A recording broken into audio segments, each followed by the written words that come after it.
Menyembah Allah di dalam roh dan kebenaran itu bermaksud kepada hal bahwa kita menyembah Allah itu tidak lagi terbatas pada bait-bait. Menghadap timur lah, menghadap utara lah, menghadap selatan, tidak. Karena Allah itu roh. Ya, itu maksudnya. Dan di dalam kebenaran artinya di dalam Dia sang yang benar. Siapa itu? Yesus sendiri. 1 Korintus 14 ayat 4-5. Siapa yang berkata-kata dengan bahasa roh, ia membangun dirinya sendiri, tetapi siapa yang bernubuat, ia membangun jemaat. Aku suka, supaya kamu semua berkata-kata dengan bahasa roh, tetapi lebih daripada itu, supaya kamu bernubuat. Sebab orang yang bernubuat lebih berharga daripada orang yang berkata-kata dengan bahasa roh, kecuali kalau orang itu juga menafsirkannya, sehingga jemaat dapat dibangun.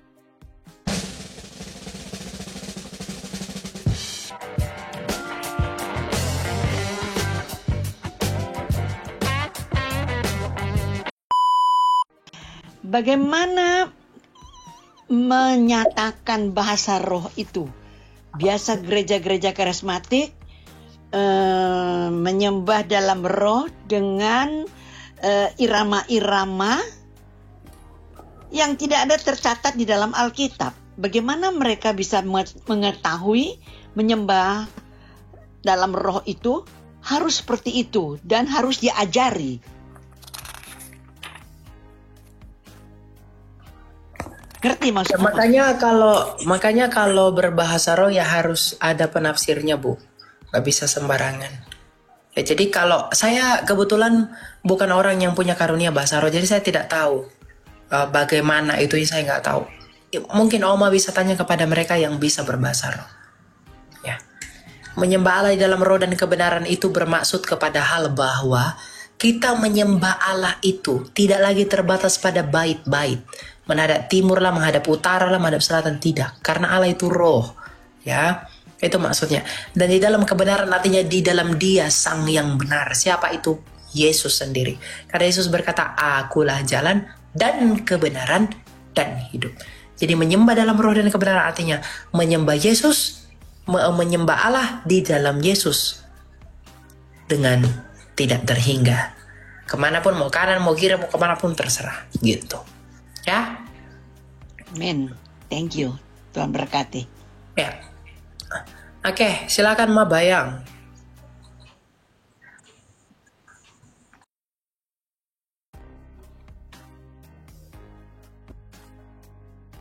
Membayang? Halo? Enggak ada ya suara ya? Salam. Malam, silakan. Ya, ada yang mau di... Ya. Ini ada dua yang saya mau tanyakan dari Yohanes 10. Timothy, silakan Timothy ya. Iya, Yohanes 10. Yohanes 10 ayat 34 sampai 37. Pak Timothy, ini saya baca-baca kayak bertentangan dengan kasih. Kira-kira apa makna dari ayat ini, Pak Timothy? Ayat 34 sampai dengan ayat berapa? 37, Pak. Saya baca dulu ya. Kata Yesus kepada mereka, tidakkah ada tertulis dalam kitab Taurat kamu? Aku telah berfirman kamu adalah Allah. Jikalau mereka kepada siapa firman itu disampaikan disebut Allah, sedang kitab suci tidak dapat dibatalkan. Masihkah kamu berkata kepada Dia yang dikuduskan oleh Bapa dan yang telah diutusnya ke dalam dunia, engkau menghujat Allah karena aku telah berkata aku anak Allah. Jikalau aku tidak melakukan pekerjaan-pekerjaan Bapakku, janganlah percaya kepadaku. Di mana letak di sini dikatakan ini tidak menerapkan hukum kasih? Bisa dideskripsikan nggak dari ayat yang baru saya bacakan? Pak Mabayang, silakan Pak Mabayang.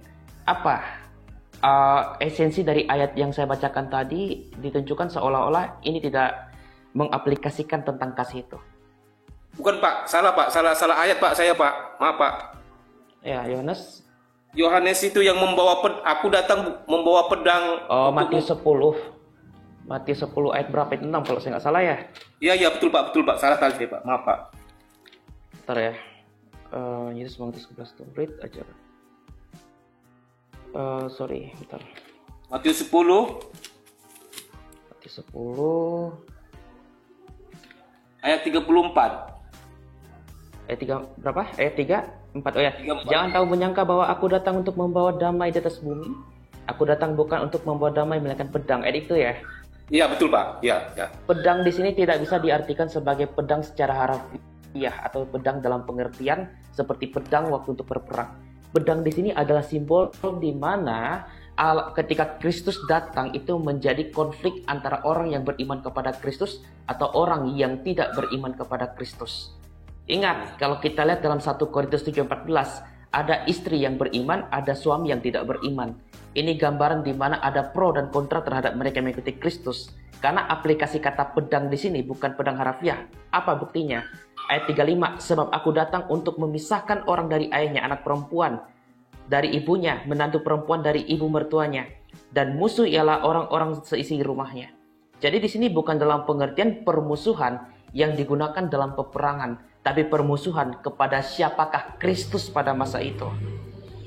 Gitu ya Pak. Jadi kalau ayat ini dikatakan tidak menunjukkan belas kasih, ini lebih mengacu kepada di mana Kristus menubuatkan terhadap pro dan kontra. Mereka anak-anak kegelapan akan menghadapi anak-anak terang yang beriman kepada Kristus dan memusuhi anak-anak terang yang sebenarnya sekeluarga dan diri mereka sendiri. Bedakan simbolis dan bedakan makna harafiah dalam beberapa ayat Alkitab. Gitu ya Pak. Ya Pak. Pak. Terus yang ayat ke-37 Pak Timothy, mengapa harus meninggalkan bapak dan ibu? Dalam teks Yunani saya sudah pernah diskusi sama Romo Aji ya. Kata barang siapa mengasihi bapa atau ibunya lebih daripadaku, ia tidak layak bagiku. Itu bukan berarti kita tidak mengasihi orang tua kita, tapi lebih mengutamakan kasih kepada Kristus sebagai Sang Allah dan menomorduakan keluarga dan hubungan manusia. Kenapa? Karena kita lihat juga ada ayat yang dimana dikatakan berbahagialah ibu yang menyusui engkau. Tapi Yesus mengatakan apa? Lebih berbahagia lagi orang-orang yang mendengarkan firman Tuhan. Jadi hubungan antara status keluarga itu jangan diutamakan seperti berhala. Karena apa? Karena kita ini titipan terhadap, karena kita ini sebagai anak titipan terhadap ibu dan ayah. Seorang yang dititipkan oleh Allah bahwa kita ini akan menjadi manusia apa ke depannya. Itu berdasarkan didikan ayah dan ibu kita. Tapi kalau seandainya ayah dan ibu kita tidak memperkenankan kita untuk mengenal Kristus sebagai sang kebenaran, umpama kalau saya lahir bukan dari Kristen, maka utamakan dulu terhadap iman kepada Kristus. Jadi ayat 37 bukan berarti untuk memusuhi, tapi untuk lebih mengutamakan antara Allah daripada hubungan kerabat dan juga keluarga. Itu sih Pak, dari ayat yang dapat kita pahami ya dari Matius 10 ayat 37 ini. Iya. Oh iya. Ya Pak Timothy sudah untuk yang ini sudah saya jelas Pak. Kemudian ada lagi Pak mengenai Pengkhotbah 8 ayat 17 Pak. Pengkhotbah 8 ayat 17.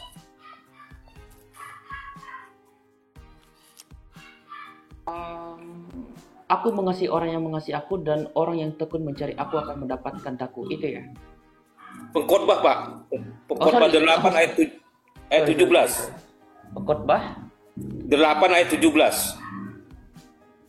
Bentar ya. Pengkhotbah 8 ayat yang ke-17. Maka nyatalah kepadaku bahwa manusia tidak dapat menyelami segala pekerjaan Allah yang dilakukannya di bawah matahari. Bagaimanapun juga manusia berlelah-lelah mencarinya, ia tidak akan menyelaminya. Walaupun orang berhikmat mengatakan bahwa ia mengetahuinya, namun ia tidak dapat menyelaminya. Ya benar, bahkan Paulus mengatakan hal yang sama, Roma 11 ayat 33 kalau saya nggak salah. Oh alangkah dalam pengetahuan engkau ya Allah, sungguh tak seorang pun yang dapat menyelami engkau. Ini dalam pengertian apa? Bukan Allah itu tak masuk akal, tapi melampaui akal. Bukan berarti Allah itu irasional, tetapi Allah itu transrasional. Jadi memahami Allah itu dapat kita pahami dalam gaya bahasa manusia kita. Bahkan ada ayat-ayat Alkitab yang menggunakan antropomorfisme, penggambaran Allah dalam gaya bahasa manusia. Tapi itu adalah suatu metode di mana kita dapat mendekatkan diri kita dengan Allah dalam gaya dan pengetahuan kita yang terbatas. Tapi melebihi itu, kita akan mengetahuinya ketika Kristus akan menyatakan dirinya. Makanya Paulus pernah mengatakan dalam Ibrani atau Roma yang dikatakan bahwa pada saat ini kita hanya melihat dari cermin ke cermin. Tetapi kita nantinya akan melihat yang nyatanya. Jadi kalau kita lihat dalam gaya bahasa manusia kita yang terbatas, memang Allah itu tak terselami. Tapi Allah akan membuat kita akan dapat mengetahui bagaimana Allah itu secara lebih dalam lagi. Kalau seandainya kita dapat berkenan di hadapan Allah yang kita kenal sebagai teosis itu dalam 1 Korintus 3:13. Itu ya Pak. Oh, ya, terima kasih Pak Timothy. Eli, sama-sama. semakin menjelas. Terima kasih Pak. Ya sama. Kayaknya kalau bisa itu nanti cari obat ini ya, obat untuk alergi. Saya udah ada. Dulu saya sempat ini keluar DARAH itu. Jadi saya ini aja. Ya. Lanjutkan, siapa ini? Yuda Firmat. Open mic Yuda, silakan Yuda.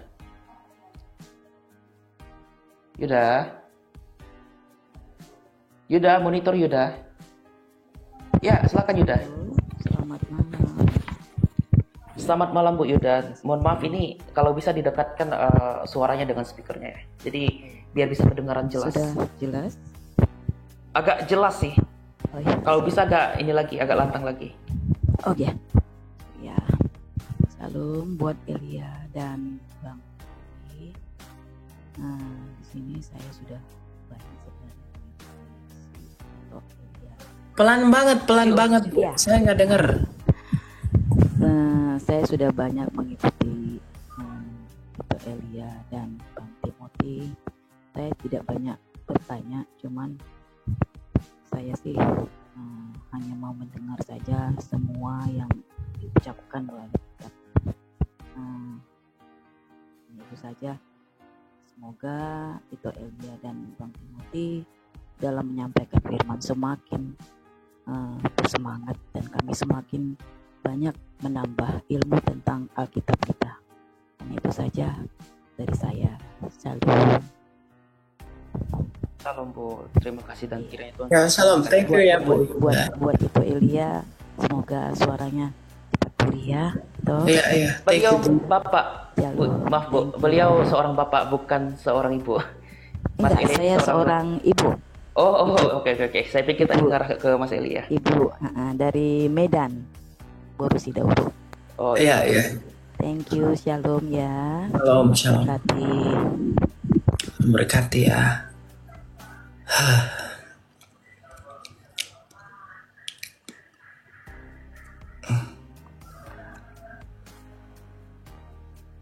Apa itu? Saya nggak mau Anda menjelaskan ini terlalu panjang sih, karena ini juga hanya doktrin yang diterima di kalangan Calvinis. Mas Elia percaya nggak tentang autotheos yang dipahami Tritunggal konsep Calvinis? Autotheos. Autotheos itu dalam pengertian gimana? Oh berarti belum ya? Nantilah saya jelaskan ini ya via WhatsApp. Nanti aja. Oh iya, Kamu pasti. karena mereka gini, Calvin itu sangat terimplikasi sama Tritunggal Barat.